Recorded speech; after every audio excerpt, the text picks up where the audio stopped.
Alright, so tutorial about how to make this button, which I may have accidentally forgot to record the first time. So, grab cylinder. I'm just going to make a cylinder. I'll zero this out because I like zeroing my stuff out. I'm going to start with 40 axes just because I can. And I might add like 3 caps onto this, again, just sort of for grins. So the first thing I would do when I start with this is I'm actually just going to go through and delete these. I'll leave the ones on the bottom, they're fine for now. And then I'm going to go in and grab these 2 edges here and these 2 edges here. Do an edit mesh bridge. That's going to give me this little button shape over here.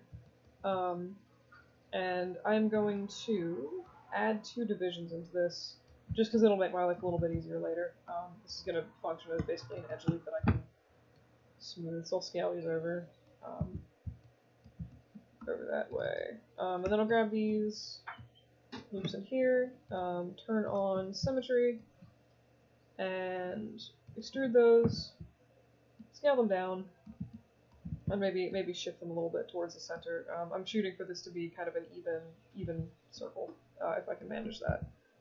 And then again, I'll grab these guys and maybe scale them a little closer to the loops I just added. The next thing I do is just going to grab these vertices here and merge them to center. Merge to center. And perhaps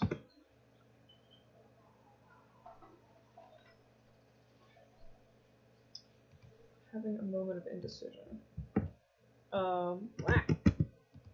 So just grab these inner edges just along the side, not this edge here, extrude it and then merge to center. I think that might actually work. I'm gonna do it. So I'm just gonna throw another edge loop in here, and I might try to get that loop I added a little bit closer to the center point. And then I'm just gonna grab these verts and just do a merge to center on those.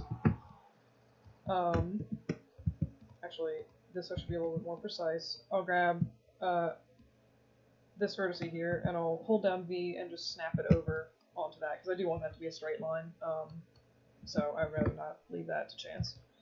I'm going to grab this edge loop and just scale it in ever so slightly. I'm actually not going to do that, it's a bad idea. So at this point what I could do is come and I could grab these faces here, extrude them straight up. Actually, just gonna straight up, and then I could do that another time to make another loop. So if you wanted to model this like little indent in the side of your buttons, because it looks like it has like a sort of plastic area, you can do that relatively easily because of the way the topology is set up. So you just want to grab these faces in here and do an extrude. Ooh. Alright, weird. Do an extrude, and then just scale those down. For some reason it's added extra faces in here, I'm not really sure why. So I'm just going to run through and delete those. And then I'll take this edge and hold down V, click on this yellow axis, and just snap it down so it's on the same level as those other vertices on the top of this. And I'll do the same thing here, just on the Z axis. At which point I'm going to have to come through again and merge these vertices to center. And I'll do that on both sides of this little knob. So now what I have is this little bumped area that I could take and extrude. I'll just push that straight back in like this, and then I'll do it again if I want to like add an extra fake edge to harden that. I've extruded things I did not mean to extrude down here. Control delete that, and just merge these to center, I guess. So at this point I have the basic shape of the button. I could go through and harden this with...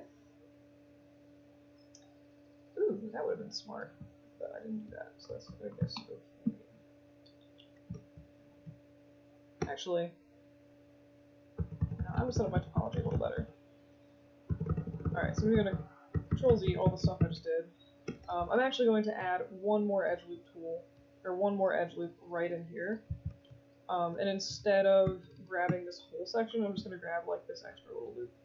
And that's just going to make it easier to add edge loops when we need to come back in and smooth this later. So go back and throw that in. And you can see now I have basically the same shape. Except now what I have is this extra edge loop in here that is serving to harden the outer edge of this area. Now I can come back in and just add more edge loops to smooth this, or to harden this. And, oh, cat is walking on me. And just go through and systematically harden all of these edges, which is like the most tedious part of this entire thing. Yeah, just keep going through and just adding edges till it's hardened. But this is probably how I would do handle this this button object here. Will be something like this, and then I can come down also and grab this and shift it down. Grab this edge, move it down, and then add more edge loops, like harden these areas in here. But yeah, so I mean that's more or less I think how I would approach making this button.